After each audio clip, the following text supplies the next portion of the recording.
Buenas tardes. A continuación, con la ayuda de mis compañeras, vamos a exponer acerca de los ensayos institucionales desde 1810 al 1820.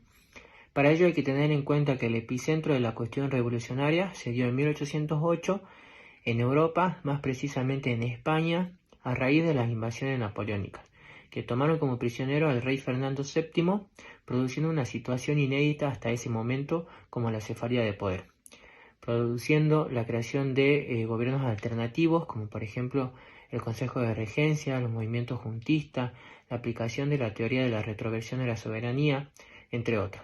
Todas estas ideas viajaron desde Europa hacia América, más precisamente al territorio del Virreinato del Río de la Plata, y fueron tomadas por los criollos y peninsulares que habitaban en él, y tras intensos debates y discusiones en un cabildo abierto, en mayo de 1810 se creó la primera Junta de Gobierno Provisional, que dio inicio a una serie de gobiernos autónomos e independientes, pero sin embargo en ese entonces todavía se mantenía cierta fidelidad hacia la corona. El 18 de diciembre de 1810 se constituyó la Junta Grande. Se formó con la incorporación de los diputados elegidos en el interior del virreinato a la primera junta.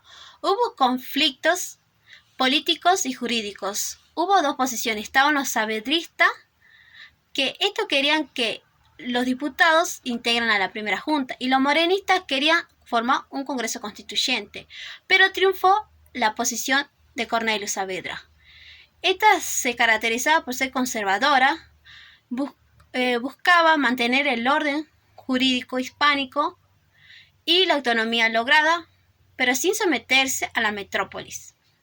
El 22 de septiembre de 1811 se formó el primer triunvirato.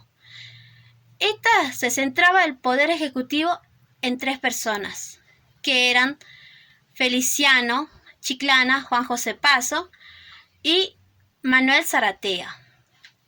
La función del triunvirato era que ellos eran responsables de ejecutar las leyes dictadas por la Junta Conservadora, que era antiguamente la Junta Grande. Después, por noviembre del mismo año, el triunvirato disolvió a esta Junta Grande. Es ahí donde llegamos que en octubre de 1812 se crea el Segundo Triunvirato, un movimiento revolucionario liderado por la Sociedad Patriótica. Eran morenistas, que eran encabezados por Bernardo de Monteagudo, y la Logia Lautaro, que era una asociación secreta por José de San Martín y Carlos de Alvear, ¿sí? Este triunvirato derroca lo que es el primer triunvirato, ya que no logra el objetivo principal, que era fundar una independencia. Entonces, en enero de 1813 se crea lo que es la Asamblea del año 13. Esta asamblea por fin logra una convocatoria en la que se reunieron los diputados de las Provincias Unidas del Río de la Plata, con el fin de consolidar una soberanía nacional, reafirmar lo que es la independencia y redactar lo que es la Constitución. Continuando con la historia y con la lucha de la independencia en Argentina, en abril de 1815, después de la caída de la Asamblea del año 13 y del director supremo Alvear, se forma un gobierno provisorio en Buenos Aires con Álvarez Thomas como director supremo y una junta de observación.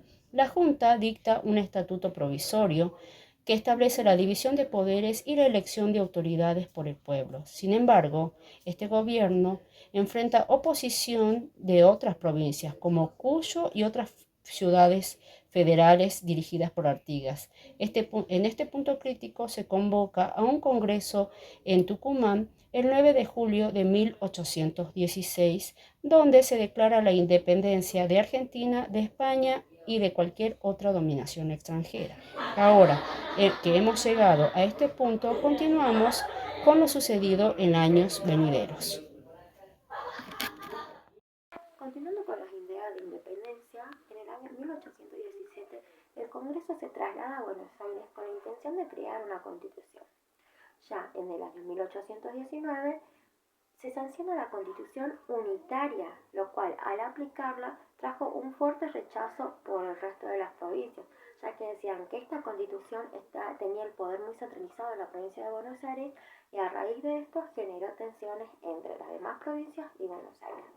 Ya en el año 1820, a raíz de estas tensiones, se produce la batalla de Cepeda, lo cual provocó un enfrentamiento muy breve entre los unitarios y los federales. En esta lucha, los que salieron victoriosos fueron los federales, y fue por esto que, a partir de la victoria de los federales, se desarmó el directorio y también se desarmaron el gobierno central. Tomando en cuenta este proceso cronológico, y a través de esta perspectiva como Ternavasio va a contar cómo fue el proceso de construcción de identidad nacional y del nuevo orden político del país.